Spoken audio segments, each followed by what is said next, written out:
Hey guys, it's Legend of Kage, and today I'm going to be going over a build for one of my favorite subclasses in Destiny 2, Chaos Reach. This build highlights Chaos Reach's ability to save super energy and Geomag's perk of topping off the last 20% of your super to consistently have super ready to melt champions and bosses in Destiny 2. I introduce to you the build Energy Overload. Let's get into it. First off, good news. You can use whatever weapons you'd like in this build. There are two exotics I would recommend, however, and that is Witherhoard and Anarchy.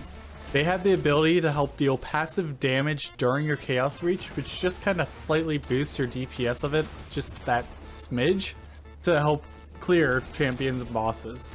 For boss damage, I would definitely prefer Anarchy, but if you're doing something more for ad clear, then Witherhoard works amazing for that.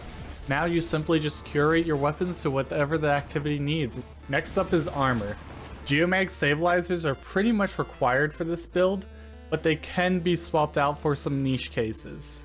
For the most part though, I would highly recommend Geomags because it not only allows you to top off that last 20% of your super, but it also extends the duration by hitting enemies, which leads you to either double the duration of the super or leaves more super behind for when you cancel it early. And because of those two reasons, Geomags is definitely the best exotic you can use with this build. If you wanted to support your teammates with more grenades, then Variety's Brow honestly is a good secondary choice. Because of the way we're going to be getting super energy back in the early half of your super, you're not going to be as inconvenienced, but once again, my personal preference is Geomags. As for your stat splits, I would highly recommend getting to 100 recovery, because not only does it reduce your rift cooldown, it also is the most noticeable stat of any of these. Because of how much faster your health recovers, recovery is a very important stat in my book. After that, I would value intellect greater than or equal to discipline, which is greater than strength. We're not really using the melee ability, but it's still very strong with the subclass. Grenades are pretty important in this build, so you want to make sure you get them fairly quickly. Then super, I usually like going up to around 7, but then after that, I tend to value discipline more. Now for the new key part in build making these days, mods, especially your combat mods. For this build, you will need 2 Void, 1 Solar, and 1 Arc piece of armor.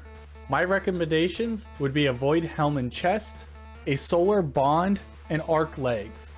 I'm now going to quickly go over all the mods in this build, and then during the Playstyle section, I will go over how everything plays into each other and go into each mod a bit more in depth there. For my helm, I use Protective Light, Dynamo, whatever ammo finder I would like, and then a stat increase.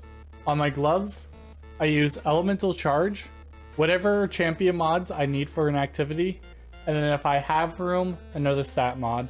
Chest piece uses Energy Converter, whatever damage reduction mods I would like, and again a stat increase mod.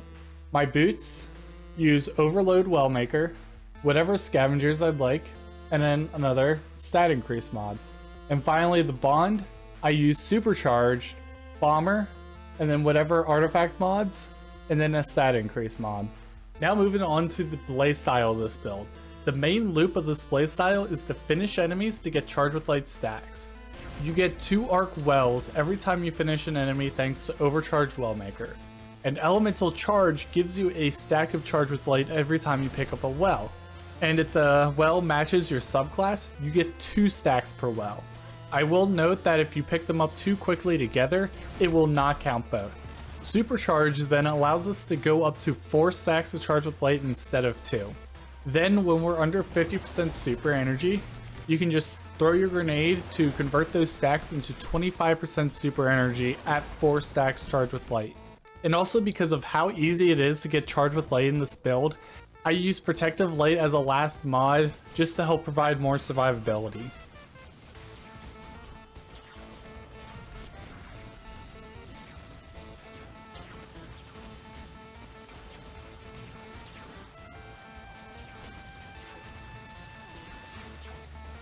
As a bonus, you can use your Rift to get super and grenade energy, thanks to Dynamo and Bomber. So you're simply going to load into activity, finish the first enemies you see, throw your grenade, immediately get 25% super energy, continue slaying out until you hit 80%, and sprint to top off the rest. Using this, I have been able to get Chaos Reach in under a minute with enough ad density. From there, simply keep the charge with light stacks up so that you can throw your grenade right after you cancel your super, and you should be able to get like almost immediately to 50% super. This build works great in both solo and group play. Personally, it's one of my favorite builds right now for raiding and nightfalls, when I don't need to worry about being a well lock, or we don't need the crowd control that Shadebinder offers. I've also used it to farm plenty of solo Legend Lost sectors, and I've even done some solo 100k nightfalls with this. I personally wouldn't take this into a solo flawless dungeon, but it still works there. There's just better options. Thanks for watching, and let me know what builds you'd like to see. I plan on making a build for each subclass for endgame PvE, maybe extending it into each tree eventually, but we'll save that for later. I hope you guys have a great day, and I'll see you next time.